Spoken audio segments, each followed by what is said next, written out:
안녕하세요. 말씀으로 나를 살리고 세상을 살립니다. 말씀 한 모금의 김승태 전도사입니다.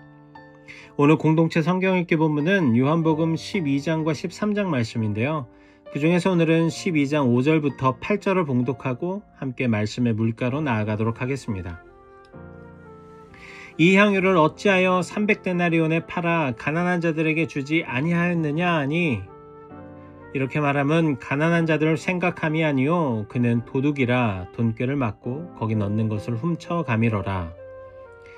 예수께서 이르시되 그를 가만두어 나의 장래할 날을 위하여 그것을 간직하게 하라.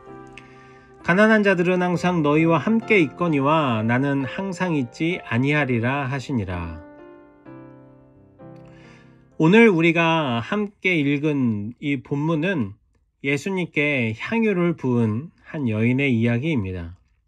이 여인의 이름은 마리아인데요. 마리아는 나드 한 근, 그 순전하고 값비싼 향유를 예수님의 발에 붓습니다. 기록을 보면 당시 노동자의 하루 품삯이 1데나리온이라고 나와 있는데, 그러면 300데나리온이라고 하면 그것은 거의 노동자의 1년치 품삯에 해당하는 거액이었습니다. 이 향유의 향기가 온 집안에 가득 찼을 것입니다. 그런데 그 향기 가운데에 한 사람의 목소리가 그 향기를 뚫고 울려 퍼집니다. 이 향유를 300데나리온에 팔아 가난한 자들에게 왜 주지 아니하였느냐? 말만 들으면 맞는 말처럼 들립니다. 합리적이고 도덕적이고 정의로운 말처럼 들립니다. 그러나 요한은 그의 속마음을 이렇게 이야기합니다. 6절입니다. 이렇게 말하면 가난한 자들을 생각함이 아니요 그는 도둑이라 돈꾀를 맞고 거기 넣는 것을 훔쳐 가미러라. 이 말을 한 사람은 가룟 유다였습니다. 가룟 유다는 그럴듯한 명분을 내세웠습니다. 가난한 자를 돕는 것이 훨씬 더 좋은 것이 아닌가? 이 말이 얼마나 선하게 들립니까? 그러나 그 말 뒤에는 다른 욕심이 숨어 있었습니다. 주님께 드려진 것을 자기 손으로 쥐고 싶었던 마음, 그것이 그의 진짜 속마음이었던 것입니다. 예수님은 8절에서 그의 말에 이렇게 대답하십니다. 가난한 자들은 항상 너희와 함께 있거니와 나는 항상 있지 아니하리라. 이 말씀은 가난한 자들을 위할 필요가 없다는 말씀이 아닙니다. 주님은 오히려 가난한 자들이 항상 곁에 있다 이렇게 말씀하셨습니다. 그러나 예수님은 지금 가룟 유다의 그 그럴듯한 그 말 뒤에 숨어있는 그의 깊은 마음의 진실에 대해서 묻고 계신 것입니다. 너의 말은 정말로 가난한 자를 위한 말이냐? 너의 마음이 정말로 그렇느냐? 아니면 그럴듯한 그 말 뒤에, 그 명분 뒤에 너의 욕심을 숨기고 있느냐? 우리도 신앙의 자리에서 이와 비슷한 질문들을 던집니다. 헌금을 꼭 교회에 내야 하나요? 11조를 반드시 해야 하나요? 차라리 그 돈을 어려운 이웃이나 선교에 직접 쓰는 게 더 낫지 않습니까?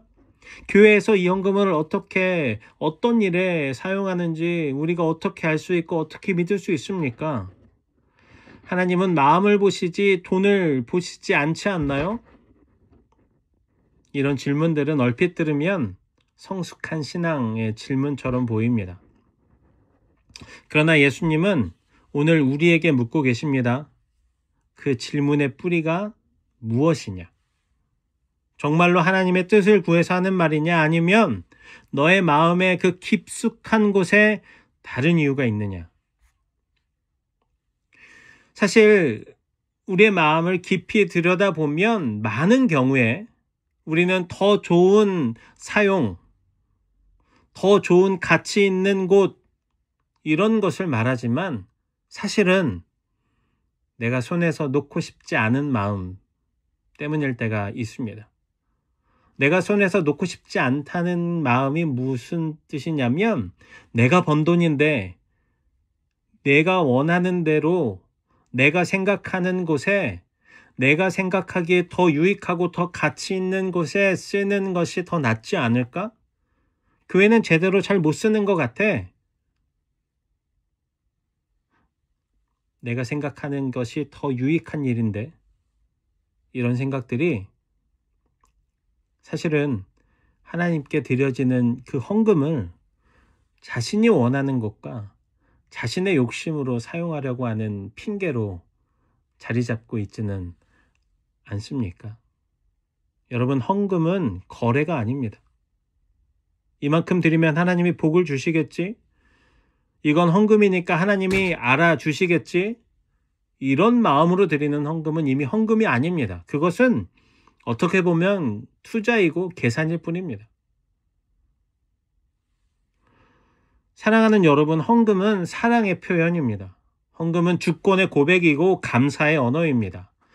모든 것이 주님으로부터 왔습니다 라고 고백하는 신앙의 행위인 것입니다. 하나님께 드리는 것은 나의 뜻이 아니라 하나님의 주권을 인정하는 행위입니다. 하나님, 제 인생의 주인은 제가 아니라 하나님이십니다. 제 손에 있는 모든 것은 다 주님의 것입니다. 이 고백이 헌금의 중심이어야 합니다. 그래서 헌금은 내가 원하는 곳에 쓰이기 위해서 드리는 것이 아닙니다. 헌금은 내가 이해할 수 있는 곳에 쓰이기 위해서 드리는 것도 아닙니다. 헌금은 내가 가치 있다고 생각하는 곳에 쓰이기 위해서 드리는 것도 아닙니다. 하나님은 하나님께 드려지는 것, 그것을 하나님께서 원하시는 대로 사용하시도록 우리가 그 하나님께 맡겨드리는 것입니다. 그것이 드림이고 그것이 예배입니다. 물론 교회가 그 헌금을 잘 사용해야 합니다. 그렇지만 교회가 헌금을 어떻게 사용하는지에 대해서, 그것 때문에, 또는 교회가 사용하는 그 헌금의 사용처가 내 마음에 들지 않아서 헌금을 드리지 않거나 다른 곳으로 헌금을 하거나 하는 것은 하나님을 향한 우리의 진실한 마음이 아닐 수 있습니다. 마리아는 향유를 깨뜨렸습니다. 그 순간 향유는 다시 담을 수 없습니다. 그리고 온 집안을 가득 채운 그 향기는 시간이 지나면 다 사라져 버립니다. 그것이 바로 헌신입니다. 되돌릴 수 없는 그 사랑의 표현이고 계산할 수 없는 믿음의 행위입니다. 가룟 유다는 향유를 낭비라고 생각했습니다. 하지만 그 낭비라고 하는 그 말 뒤에 숨어서 자신의 욕심을 표현했습니다. 그러나 예수님은 그 향유를 예배로 받으셨습니다. 세상은 낭비라고 말하지만 주님은 사랑이라고 하십니다. 사랑하는 청년 여러분, 오늘 우리가 드리는 헌금도 세상의 눈으로 보면 낭비로 보일 수 있습니다. 그 돈으로 차라리 다른 걸 하지, 더 의미 있는 데 쓰지, 더 실질적인 도움을 줄 수 있는 곳에 쓰지, 더 가치 있는 일에, 이런 말들이 세상에 넘쳐납니다. 하지만 주님은 말씀하십니다. 너의 헌금이 낭비가 아니야. 너의 마음의 향기다. 그 향기가 내 앞에 상달되었다. 그렇습니다, 여러분. 헌금은 돈의 문제가 아니라 마음의 문제입니다. 예수님은 지금도 우리의 봉투 속의 금액을 보시지 않고 그 속에 담겨있는 진심을 보십니다. 내가 얼마나 주님을 사랑하는지, 내가 얼마나 주님을 신뢰하는지, 내가 나의 삶의 주권을 하나님께 드렸는지를 보십니다. 그러므로 여러분, 헌금을 신앙의 만족으로 여기지 마십시오. 헌금을 내 뜻을 이루는 것으로 생각하지 마십시오. 헌금은 하나님께 향유를 부어드리는 예배의 행위입니다. 그 향유의 향기처럼 우리의 헌금이 하나님 앞에 드려질 때 그 향기는 하나님과 우리 사이를, 그리고 그 세상을 변화시키는 향기가 되는 것입니다.